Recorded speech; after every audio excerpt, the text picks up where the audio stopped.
विकास, इस क्लास में आपका स्वागत है। आज मैथमेटिकल फंक्शन में हम कुछ फॉर्मूले सीखेंगे। तो उसमें कोटिएंट और मॉड इन फंक्शंस का यूज हम सबसे पहले सीखेंगे।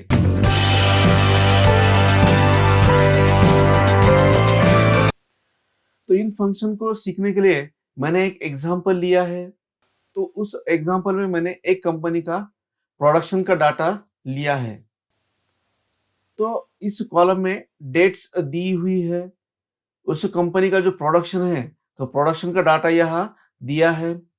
अगर समझो पेन की कंपनी है, मतलब पेन तैयार करने वाली कंपनी है, तो वो कंपनी एक बॉक्स में कितने पेन बिठाती है, तो उसकी संख्या मैंने यहाँ दी है। और हमें जो निकालना है वो क्वांटिटी ऑफ बॉक्स और रिमेनिंग पेन्स। तो क्वांटिटी ऑफ बॉक्स मतलब जो भी प्रोडक्शन हुआ है उस प्रोडक्शन से कितने बॉक्स तैयार हुए, तो यह हमें यहाँ निकालना है। और बॉक्स तैयार होने के बाद कितने पेन शेष रहते हैं, तो वो हमें यहाँ निकालना है। तो क्वांटिटी ऑफ बॉक्स यह निकालने के लिए हम कोटिएंट इस फंक्शन का यूज करेंगे। कोटिएंट का मतलब है शेष फल। और रिमेनिंग पेन्स यह निकालने के लिए हम मॉड इस फंक्शन का यूज करेंगे। तो रिमाइंडर मतलब शेष, तो यह निकालने के लिए हम मॉड इस फंक्शन का यूज करेंगे। तो चलो हम बॉक्स की जो क्वांटिटी है तो वो सबसे पहले निकालेंगे। तो उसके लिए हम कोटिएंट इस फंक्शन का यूज करेंगे। तो सबसे पहले इज इक्वल टू दबाना है। इज इक्वल टू दबाने के बाद कोटिएंट यह फंक्शन टाइप करेंगे, QUO। यह फंक्शन टाइप करने के बाद न्यूमरेटर की तौर पर हम प्रोडक्शन की जो संख्या है तो वो संख्या हम सेलेक्ट करेंगे। उसके बाद कॉमा देंगे। फिर डिनोमिनेटर की तौर पर हम एक बॉक्स में जो पेन की संख्या है तो उस संख्या को हम सेलेक्ट करेंगे और फिर ब्रैकेट क्लोज करेंगे और एंटर दबाएंगे। तो इस तरह हमें इस प्रोडक्शन से एक बॉक्स में 12 पेन डालने के बाद जो भी बॉक्स तैयार होते हैं तो उसकी संख्या हमें यहाँ मिल गई।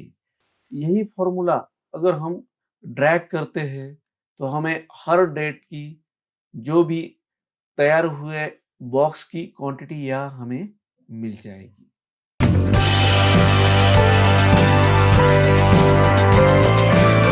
तो अब रिमेनिंग पेन्स यह क्वांटिटी निकालने के लिए, मतलब जो प्रोडक्शन हुआ है उस प्रोडक्शन से जितने बॉक्स हुए और बॉक्स होने के बाद जो भी पेन शेष रह गए तो उसकी क्वांटिटी हमें यहाँ निकालनी है। तो उसके लिए हम मॉड इस फंक्शन का यूज करेंगे। तो उसके लिए फिर से इज इक्वल टू दबाना है। इज इक्वल टू दबाने के बाद मॉड यह फंक्शन टाइप करना है। टाइप करने के बाद हमें अब नंबर के तौर पर जो भी प्रोडक्शन हुआ है तो उसकी क्वांटिटी यहाँ हमें लेनी है। तो इसके लिए यह सेल हम सेलेक्ट करेंगे और फिर कॉमा देंगे। कॉमा देने के बाद हर बॉक्स में कितने पेन बिठाए जाते हैं तो यह क्वांटिटी हमें सेलेक्ट करनी होगी डिवाइजर की तौर पर और फिर ब्रैकेट क्लोज करेंगे और एंटर दबाएंगे। तो हमें यहाँ इस प्रोडक्शन से इतनी संख्या में एक बॉक्स में पेन बिठाने के बाद जो भी बॉक्स तैयार हुए और उसके बाद कितने पेन शेष रह गए तो यह क्वांटिटी हमें यहाँ मिल गई। यह फॉर्मूला अगर हम ड्रैग करते हैं तो हमें हर डेट के जो पेन उसकी जो क्वांटिटी है तो यह हमें मिल जाएगी।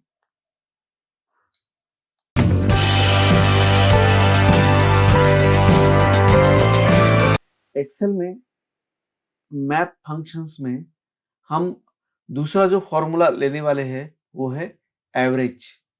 तो एवरेज कैसे निकाला जाता है, उसके पहले विकास यह चैनल आपने अगर अभी भी सब्सक्राइब नहीं किया है तो अवश्य सब्सक्राइब करें, लाइक करें और बहुत से लोगों को जिनको एक्सेल के बारे में जानकारी लेनी है तो उन्हें शेयर करें।